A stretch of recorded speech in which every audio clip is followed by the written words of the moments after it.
Hello and welcome to class number 17 of easy Excel. Excel की आज की class में हम टेक्स्ट अलाइनमेंट को डिस्कस करने वाले हैं। हम ये देखने वाले हैं कि हॉरिजॉन्टल और वर्टिकल टेक्स्ट अलाइनमेंट से क्या मुराद है, रैप टेक्स्ट क्या होता है और मर्ज एंड सेंटर से हम क्या बेनिफिट्स ले सकते हैं, और मर्ज एंड सेंटर से बेटर हमारे पास हॉरिजॉन्टल अलाइनमेंट में कौन सी ऐसी ऑप्शन है जो कि हमें सॉर्ट एंड फिल्टर और बाकी बहुत सारी ऑप्शंस पे जो है वो रोकती नहीं है। So let's get start.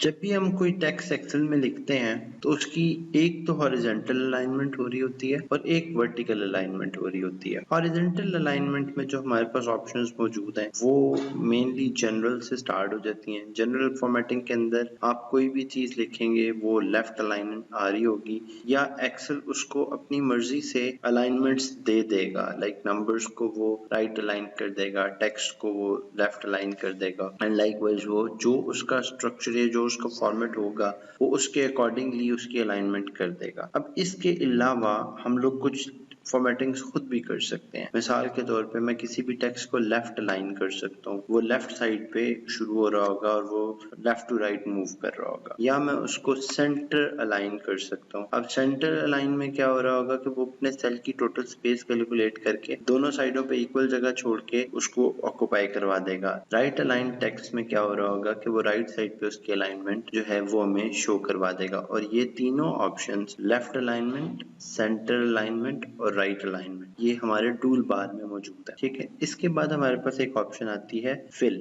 अब मैंने इसको बार बार फिल फिल फिल इसलिए लिखा है कि यहाँ पे एक्चुअली फिल अलाइनमेंट जो है वो अप्लाई हुई है। फिल अलाइनमेंट क्या करती है कि वो आपका एक जो भी आपने सेंटेंस है, जो आपने टेक्स्ट है, जो भी चीज आपने उस सेल के अंदर लिखी हुई है उसको टाइम एंड अगेन रिपीट करके वो पूरी स्पेस जो सेल के अंदर मौजूद है वो ऑक्युपाई कर लेगी। और अब फिल अलाइनमेंट हम करते कैसे हैं कि हम यहाँ पे इस छोटे से एरो पे क्लिक करेंगे और अलाइनमेंट ग्रुप में जाके यहाँ से हम हॉरिजॉन्टल के अंदर फिल अलाइनमेंट या कोई भी और जस्टिफाई सेंटर जो भी हम आगे देखने वाले हैं वो सेलेक्ट करेंगे तो हमारी वो पर्टिकुलर अलाइनमेंट हो जाएगी। फिर प्रेस ओके, फिल हो जाएगा। इसी तरह से जस्टिफाई के अंदर क्या हो रहा होता है कि वो उस टेक्स्ट को फुली अलाइन करके लेफ्ट साइड पे अलाइन करके लेकिन जस्टिफाई करा देता है सेल के अंदर। कोई ऐसे नहीं हो रहा होगा कि एक लाइन बहुत बड़ी आ रही है और दूसरी छोटी आ रही हो, वो उसको ऑलमोस्ट इक्वल करने की कोशिश करेगा। सेंटर अक्रॉस सिलेक्शन में क्या हो रहा होता है कि हम 3 या 4 या जो भी हम नंबर ऑफ अमाउंट सेलेक्ट करना चाहें, लाइक हम यहाँ पे इन 4 सेल्स को सेलेक्ट 3 सेल्स को सेलेक्ट करते हैं और कंट्रोल 1 प्रेस करके या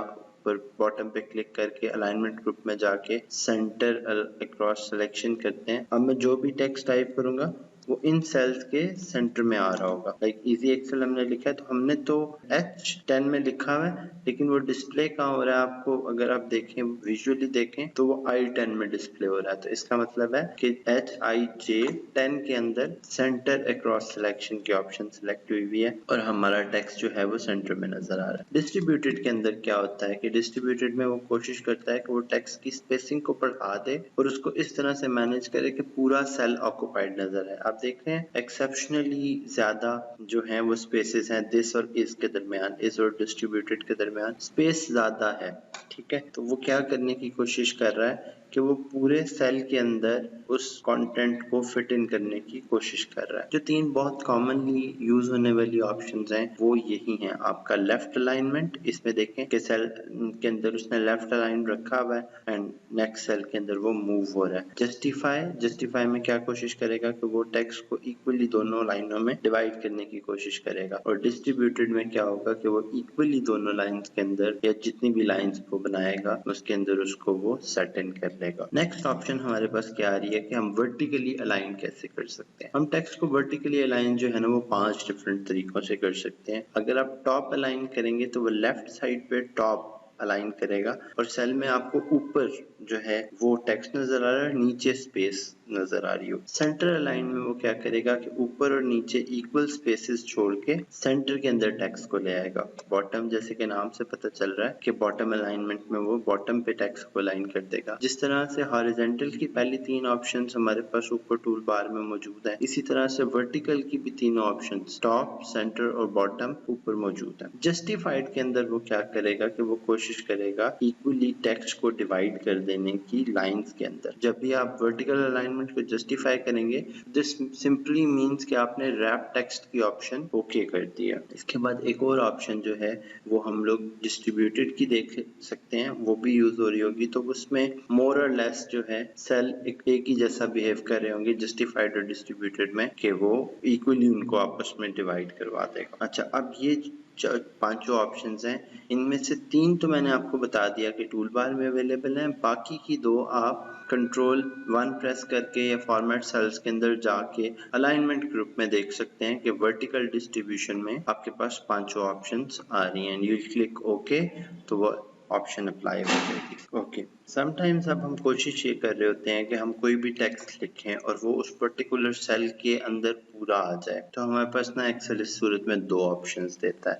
अब जैसे आप ये देख रहे हैं कि Excel is a fantastic tool to I. अब मैंने टू आई तो नहीं लिखा होगा, यहाँ पे कोई स्टेटमेंट पूरी थी जो कि हमें पूरी तरह से शो नहीं हो रही है। तो हम इसमें क्या कर सकते हैं कि हम या तो इसमें रैप टेक्स्ट का बटन प्रेस कर दें। अब रैप टेक्स्ट में क्या करेगा एक्सेल कि उसी टेक्स्ट को मल्टीपल लाइंस में ब्रेक करके आपके सेल की विड्थ के अकॉर्डिंग, मतलब सेल की विड्थ वो बढ़ा देगा, ठीक है, और उसको मल्टीपल लाइंस में ब्रेक कर देगा। अगर मैं सेल का साइज और छोटा कर दूं तो एक्सेल उसको 2 या 3 या 4 लाइंस में भी कर सकता है। आपने एक चीज ऑब्जर्व की है कि एक्सेल ने मेरे सेल की विड्थ इंक्रीज नहीं की है रो की। उसकी रीजन ये है कि ये मैंने खुद मैन्युअली रो 40 पिक्सल्स पे सेट की हुई थी। अगर ये हमने ना किया हुआ हो और यही काम हम, ये चीज आप यहाँ से कॉपी करें और यहाँ पे पेस्ट करवाएं, तो एक्सेल ने आप ऑब्जर्व करें कि एक्सेल ने खुद से अपनी विड्थ सेट की है। और अगर आप इसका कॉलम की विड्थ वापस इंक्रीज कर देंगे तो एक्सेल ने 3 के बजाय 2 लाइनों में उसको डिवाइड करवा दिया।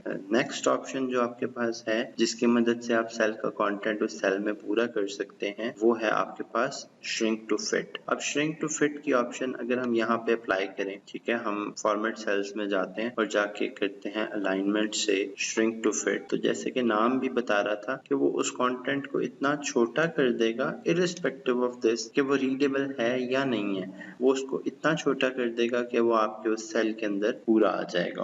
थर्ड जो ऑप्शन हमारे पास मौजूद है, which is not the last one but एक अच्छी ऑप्शन है, that is merge and centre. Alignment group के अंदर ये बटन दिया हुआ है हमारे पास मर्जेंट सेंटर। मर्जेंट सेंटर क्या करता है कि मर्जेंट सेंटर 2 या 2 से ज्यादा जितने भी सेल्स को आप कंबाइन करना चाहते हैं उन्हें क्लब करके मर्ज करके एक सेल बना देता है। मजे की बात यह है कि आप एक्सेल की पूरी शीट को भी मर्जेंट सेंटर करवा के एक ही सेल बना सकें। जैसे अब आपने एक पूरी शीट सेलेक्ट कर ली है, like 17 बिलियन सेल्स आपने सेलेक्ट कर लिए और अब आप मर्जेंट सेंटर प्रेस करेंगे तो अब आप देख सकते हैं कि आपने सिर्फ एक ही सेल बना दिया पूरी शीट, और इस सेल का एड्रेस है A1। ये ट्रिक मेरा ख्याल है सिर्फ आपके पीयर्स को तंग करने के लिए या उनको ये दिखाने के लिए कि यार देखो सारी शीट गायब हो गई, यूज किया जा सकता है। अदर वे अराउंड इतने सारे सेल्स को एक जगह पे जोड़ने का कोई और मकसद मुझे समझ में नहीं आता, बट दैट वाज अ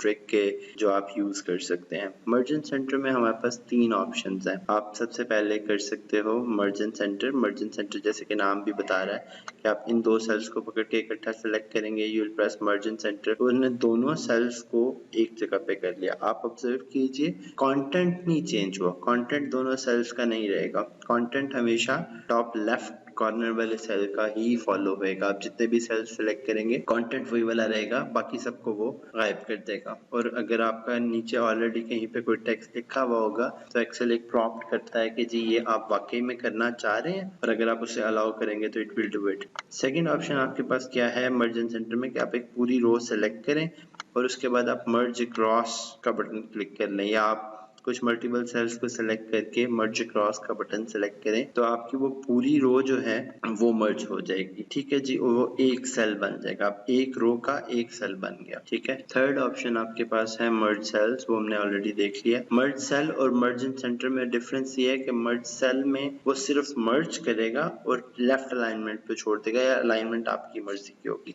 और मर्जेंट सेंटर में क्या हो रहा होगा कि वो मर्ज भी कर देगा और टेक्स्ट की अलाइनमेंट सेंटर अलाइनमेंट कर देगा। देगा। ठीक है, लास्ट ऑप्शन में आप लोग अनमर्ज के बटन पे क्लिक करके इसको सेल की मर्ज एंड सेंटर वाली ऑप्शन खत्म करवा सकते हैं। अब मैंने जैसे शुरू में कहा था कि हम एक ऑप्शन देखेंगे जो मर्ज एंड सेंटर से बेटर है, और मर्ज एंड सेंटर हमें क्यों डिस्करेज क्यों किया जाता है। जब भी आप मर्ज एंड सेंटर किसी टेबल के टॉप पे लगा देंगे या किसी जगह के टॉप पे लगा देंगे, मिसाल के तौर पे हमने यहाँ पे लगाया हुआ है, और अगर मैं ये चाहूँ कि मुझे ए के बाद A1 to B1 सेलेक्ट करने, तो मुझे नहीं करने देगा। वो मुझे क्या कह रहा है कि A1 to J1, क्योंकि आपने ऑलरेडी मर्ज एंड सेंटर उधर लगाया हुआ है। मैं अकेला कभी भी B1 को या B2 को सिलेक्ट नहीं कर सकता। ठीक है, तो ये प्रॉब्लम हमें उस वक्त आती है जब हम सॉर्ट एंड फिल्टर या इस तरह की चीजें यूज कर रहे होते हैं और हमारे पास शीट के अंदर 2 या 3 टेबल्स अलग अलग बने हुए हैं, 2 या 3 रेंज ऑफ सेल्स अलग अलग हैं, तो फिर हम मर्ज एंड सेंटर लगा हुआ हो तो हम उनको प्लस नहीं करा सकेंगे। लेकिन उससे बेटर ऑप्शन ये है कि हम लोग सेंटर अक्रॉस सिलेक्शन करवा दें। तो हम जो मर्ज एंड सेंटर से